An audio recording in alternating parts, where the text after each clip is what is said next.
चंद साल पहले तक जब औरतों पर कमाई करने का भूत सवार नहीं था तो वो घर कैसे चलाया करती थीं, खास तौर पर रमजान और मुबारक का एहतमाम कैसे करती थीं, बच्चों की तरबियत से लेकर सहरो अफ्तार कैसे तरतीब देती, बुजुर्ग खवातीन किस तरह बच्चों को चिड़ी रोजा रखवाती।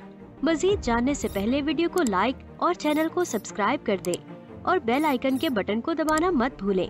माजी में मर्द घर का निजाम चलाने के लिए मेहनत करते यानी रुपया कमाते और बाहर के तमाम छोटे बड़े मामलात संभालते थे, जबकि औरतें जहां तक हो सकता मर्दों की मदद करती, लेकिन उनकी पहली तरजीह उनका घर और उनकी औलाद होती थी। मर्द की तरफ से मिलने वाली रकम को वो बड़ी नफासत और कफायत शौरी से इस्तेमाल करती। औरतें घर के तमाम अमूर में ताक होती, हर काम अपने हाथ से करती, अपने बच्चों की तालीम तरबियत का खास ख्याल रखती थीं।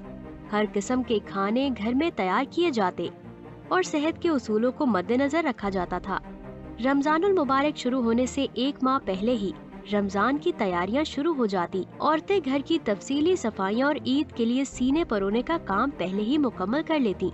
किचन के जरूरी अमूर भी कबल अज वक्त निपटा लिए जाते ताकि रमजानुल मुबारक में खुशू खुजू के साथ अल्लाह ताला की इबादत की जा सके। रमजानुल मुबारक का चांद देखने के लिए घर के तमाम अफराद एक जगह इकट्ठे हो जाते और चांद नजर आते ही तमाम घर वाले खुशी से गले मिलते। बुजुर्गों को रमजान का चांद मुबारक हो कहकर उनसे दुआएं लेते, हमसायों और रिश्तेदारों को मुबारकबाद देते। हर छोटा बड़ा पुरजोश होता, यूँ लगता जैसे हर तरफ ईद का समा हो। नमाजे इशा और नमाजे तरावी की अदायगी के बाद जल्दी सोने की कोशिश की जाती ताकि सहरी के वक्त उठने में दिक्कत न हो। सहरी में दूध, दही, लस्सी, चूरी और इमली आलू बुखारे के शरबत को खास पसंद किया जाता था। सहरी के बाद मर्द मसाजिद की रौनकें आबाद रखते, जबकि औरतें घरों में बच्चों के साथ नमाज, नवाफिल और तलावत कुरान पाक का एहतमाम करती थीं। इबादत में एक दूसरे से आगे निकलने की कोशिश की जाती। मोहल्ले की तमाम औरतें मिलकर नमाज तस्बीह का एहतमाम करती। घर की बुजुर्ग खवातीन बच्चों को रोजे की अहमियत और इनामात के बारे में बताती थी। ये भी बताती कि किस तरह रमजानुल मुबारक का पूरा महीना शैतान को जंजीरों में जकड़ दिया जाता है। अब वो अल्लाह की राह पर चलने वालों को गुनाह की तरगीब नहीं दे सकेगा।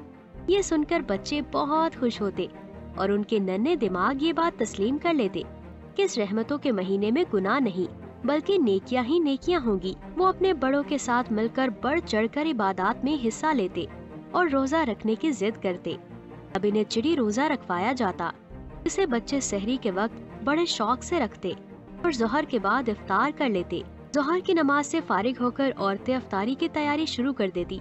अल्लाह की रहमत से दस्तरखान इतने वसी हो जाते कि औरतें झटपट 10 पकवान तैयार कर लेती।